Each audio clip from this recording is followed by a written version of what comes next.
Thank you. Well, it's going to be very hard to follow the doctor. I actually don't do anything impossible. What I like to do is share with you my story and some strategies to achieve what you want. So first, I'd like to say thank you to Tina and Peter Alton for putting on this event. I want to say thank you to all the speakers who have traveled very far to come here. It looked like a lot of people come from the United States, so I guess next time, Undefeated event is going to be in Los Angeles. Okay, sounds good. Let's go. And also I want to thank you, all the attendees who have taken your Saturday to be here. So first I want to give you a gift. If you want to take a picture of this or jot this down, you want to go to exceptionalleverage.com/ebook. It is an ebook where I share my story and my business strategies of what I have done in the past 24 years. So who is Emily Letron? Well, I was actually born in Vietnam in the late 60s. So when I grew up, what I saw on the news, well, let me skip that part. When I grew up, I got my mom and my dad. There's a picture of me and my older brother when we were younger, and on the other side is my mom with 4 children. The youngest one in the front is one of my cousins. So we always live in an extended family with our aunts. So I was pretty sheltered. Both of my parents were philosophy teachers. But I grew up during the war, so every night what I watched on TV were bombings. There were dead bodies. And there were people fleeing villages. So in 1975, the communists took over Vietnam, and that began a series of dark days. There were long lines waiting to buy anything the government was willing to sell to you. It could be old rice, could be stale bread, could be moldy noodles. I remember all of my comic books got confiscated because they were considered anti-communist. We couldn't listen to the music that we used to love because the music was censored. And this is a typical school where little children, as you grow up, as you go to school, you have to join this club. It's mandatory. So everybody dressed the same way in that little red scarf or whatever you call it. That's a signal that, you know, you belong to the club, and you have to belong to the club. You really don't have a choice. So in 1976, 1 year after the communists took over Vietnam, my mom passed away due to cancer. And then in 1981, several years later, Vietnam was going to go to war with China in the north and Cambodia in the west. So they were drafting all the young men. And there were a wave of people leaving the country, escaping, because we didn't want to be in the war. So my aunt decided to leave the country. She was going to take her 2 children, my older brother, and several of my cousins. They're all guys. So my dad told me, you're a girl, you're not going to be drafted, but you're going to need to go help your aunt, because you're the oldest girl in the family. So I left my dad, my younger brother, and my sister, and I never saw him again. How many of you here have been on a cruise? A couple of people? Good, we have something in common. My first cruise was on a fishing boat. It was about 50 feet in length, and there were about 60 of us crammed together like sardines. How many people here have been to an exotic location? Yeah? Well, I got one too. It was a refugee camp where we live in makeshift shelter with limited food, water, and electricity. This is a picture of us lining up, well, not me, but a picture that I found. People lining up every day to get fresh water. Because obviously, we were in the refugee camp. It was actually an island. So you just get in line to get fresh water every day. And this is a sign saying thank you to the Malaysian government and the United Nations. And to this day, when I see those words, UNHCR, it will bring tears to my eyes.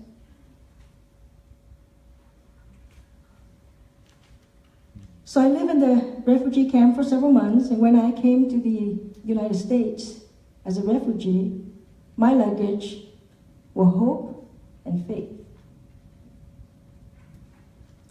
I got a couple of challenges. First, it was the language. So I didn't really speak English. And every night, I used that big blue dictionary to translate almost every word from English to Vietnamese so I could understand the language. And the yellow one on the other side, that's a pocket size that I would sneak in my backpack so I could look up the words while I was in school. I used to deliver newspaper every morning, so I would wake up at 5 a.m., get the newspaper, fold it up, and go deliver. Every morning, rain or shine. I think I used to make $100 a month back in the late 80s. We used to live in a 2-bedroom apartment. There were 10 of us. My aunt, me, and a bunch of cousins. So I used to sleep on the floor for several years because we didn't have enough beds for all 10 of us to be in a bed. And I used to drive a 1984 Nissan Sentra. I remember one time when I was in dental school, I went to volunteer, and on my way back, the car died. So I had enough money to get the car towed to the apartment close to my school, UCLA. I had it towed there, I left it there, and I know very well that I didn't have money to get it out. And because it's going to be another 2 weeks before I get my scholarship and my grant check. So I went around borrowing money from my friends to finally get my car out. So I was pretty driven. I finished my undergraduate study in 3 years. And then I finished my dental school and a master in oral biology in 4 years. That's actually a picture of me walking out of Royce Hall at UCLA. Looked pretty good, huh? Don't know what happened, but looked pretty good back then. So when I finished school, I went out and I bought my first dental practice, and then my second dental practice, my third dental practice. I was going along pretty well. I got married, have 3 children. In the morning, I would take my kids to school, drop them off, go to work. At 2 o'clock, I would leave the office, go pick them up, take them to the babysitter or to work, and then come back to work at 4 and work until 6. So one day, my son, he was in 2nd grade, he came to me and he said, "Mom, next Tuesday, I have a recital at 11:30 in the morning, and I'd like for you to come." So I was getting a little bit upset, because that means I'm going to have to move my patients around. I would have to leave work at 11 to go watch this thing at 11:30, watch it for half an hour, go back to work for an hour, then go back to pick them up, and then come back to work and work for 2 hours and go home. So I went to my daughter and I said, "Jennifer, I don't remember going to your recital in the middle of the day." And she looked at me and she said, "Mom, I did have a recital. You just didn't come." And that was like a slap in the face. Because here I am thinking that I'm very successful, doing all these things, overcome all these challenges. And I missed that special moment in my daughter's life. And that's when I made a decision that I'm going to learn everything to be productive, to be efficient, to draw the correct boundaries, so I would never miss a special moment in my kids' lives again. So I just share with you some of my challenges. There was a lack of some family support. It was a challenge of the English language. There was a financial challenge. There was a challenge of being a mom and go to work, and a mom and go to work. So I want to ask you a question. What is your boat story? Do you have any challenges? Is it a financial challenge? Maybe it's a difficult relationship? And do you have your own recorder story? Are you at a moment when you need to make a change? When you're at a turning point? Because if you do, I can help you because I've been through that. So I want to share with you a couple of strategies on when you have difficulty, what do you do? So I speak a lot on high performance, and high performance is the result of heightened and sustained level of clarity, energy, courage, productivity, and influence. So with clarity is knowing who you are, what you're all about, what you want. Do you know how to get what you want? So one of the exercises I usually invite the audience to do is to close their eyes. So please close your eyes. And think of 3 words that describe your ideal self. These are 3 words that when people use to describe you, you're going to be very proud. So think of 3 words. Everybody got 3 words? Yes? Does it feel good to think of those 3 words that describe yourself? Yeah? So the next thing you can do is you can actually put this into your cell phone, set it up as an alarm, so when the alarm go off, when you go and look at the alarm, you're going to be reminded that that's the way you're supposed to be. You can also put down your success markers, what usually are the characteristics that have helped you become successful up to this point. And I want to share with you a story about courage. So, several years ago, I decided to write 2 books about my story. It's called From Refugee to Renaissance Woman. And then the second book is called Commit to Embracing Your Big Life. Then I felt I had this calling that I should be sharing this story with everybody. So I decided, my very first attempt of speaking in public, because remember, I'm a dentist, so I speak to people one-on-one, and usually they're a little bit scared of me, so that always worked very well. But this is public speaking. So my first public speaking was on stage. I was in front of 20 people. I know about 5 of them because they're my friends. But I was terrified. So I spoke for 10 minutes. Then I decided I'm not going to speak for a year. So I didn't do any more public speaking until an opportunity came up, and it was to speak at a TEDx event. So I got pretty motivated, started practicing. This was me practicing in front of a mastermind group, my friends, the week before I was supposed to speak at TEDx. And the feedback that they gave me was, go home and practice some more. So I decided to be safe. I'm going to be practicing more in front of a non-critical audience. So I did that every night, speaking to these individuals. I actually did pretty well. It was actually on the TEDx stage. Yay. Thank you. Yay. Yes, I made a few people cry. I think that was great feedback. So from then on, I went on. I was speaking at university. That was actually my school, my old school. I was sharing stages with people like Sharon Lecter. Sharon is actually my mentor. Oh. And I even put on my own event, so I can run my own show. This was actually last year at the event of Champion of Carmelita Natal. You probably know her. And last week I was speaking in Mirella's event at the Migrant Women's Conference. So when you have the courage and the determination, you can do anything you want. Real quick about productivity. How many people here could be more productive? Couple? I think being more productive is all about intention. Stephen Covey said the main thing is to keep the main thing the main thing. So just get that straight. Have a checklist and make sure you leverage your time. By the way, I ditched class today. I'm supposed to be in an NLP class with Dr. Richard Bandler, but I decided to come here to support Tina. So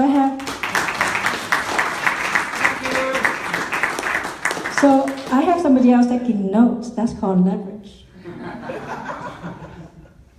This is like a typical dental schedule during the day, and you can see that there are different length of time. And so during your day, you block out the time so you can do the most important procedure. Because not everything deserves the same amount of attention. Everybody have a lot of activities. When you write down your list of activities, mark the one that is income producing. And make sure that those are the ones that you do first, and anything else you probably can delegate to other people. One of my favorite picture here, Lucy says, not everyone likes me, but not everyone matters. So as soon as you figure out who's matter the most, those are the ones that you support. And one way to learn to be real productive is to have a mentor and to have a team that you can delegate to. Anybody in here have a to-do list? And you cross things out, you write them down, you cross things out, you feel good? How about a not to-do list? Things that you should not be doing, that you can delegate? How about a not now list? Things that you don't have to do right now. Sometimes when I'm coaching clients, they say they have 10 things that they have to do and they're all very important. And when we sit down and talk about it, we find out that maybe they only need to do 3 right now. And the rest can go on the not to do list. This is just kind of a list of what I do as far as being productive. And this is not to brag. Actually, it is to brag. No, I'm just kidding. But this is to show you that I'm just like you. Last time I checked, we all have 24 hours, 365 days in a year. And I have 2 specialty practices. I have a coaching company. I have a nonprofit foundation. We support veterans and families of disadvantaged background. I do live events. I'm a club president of CEO Space. I'm a marketing advisor for GKIC. I run 2 meetups a month, and I have 3 kids. Wow. Real quick note about influence. Writing a book will make you an expert. Writing the correct book will make you an expert. Being featured in magazine and media will make you an expert. This is me being featured in the Dental Town magazine, which is an international publication for dentists. But I'm being featured first was on my story as an inspiration to other people.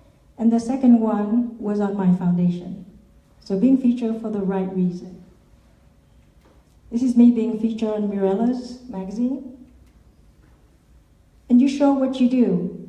This is a picture of the hallway in my dental office with a bunch of certificates to show people that I am dedicated to learning. So when people come into the office and walk down that hall, they just instantly think that I'm really smart.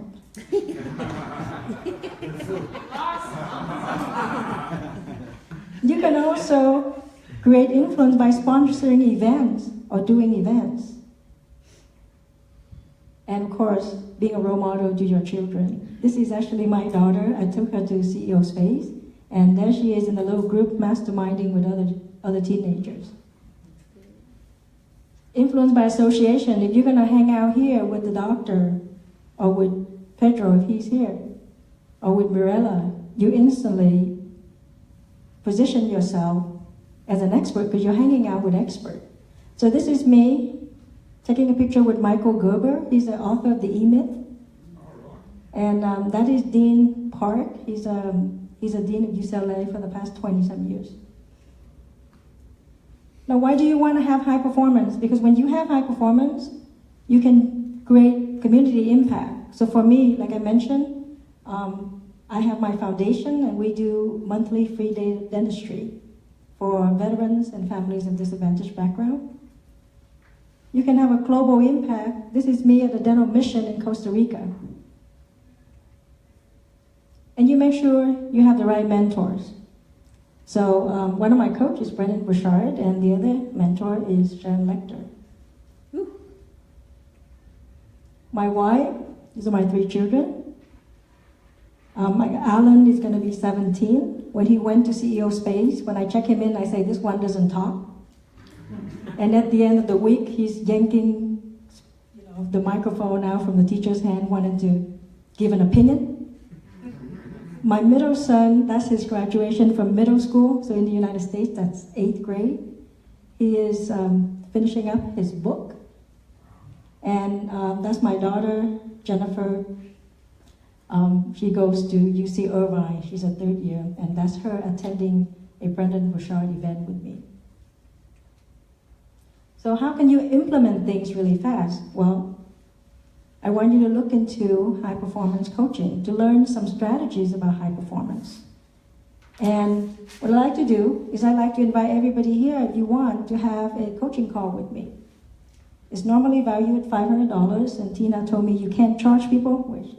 No, I'm just kidding. So now I actually would like to offer this consultation for free.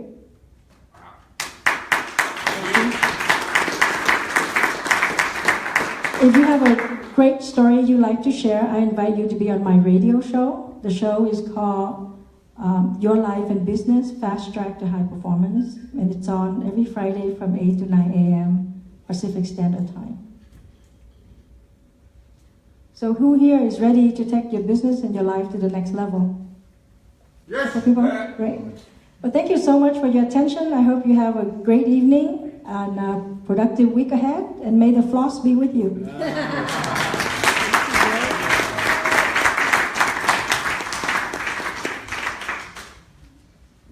Thank you very much, Emily. Thank you. That was a wonderful half-hour session. We got to learn, do you agree? We got to learn so much about Emily in that half an hour. That was really good. Thank you. So just before we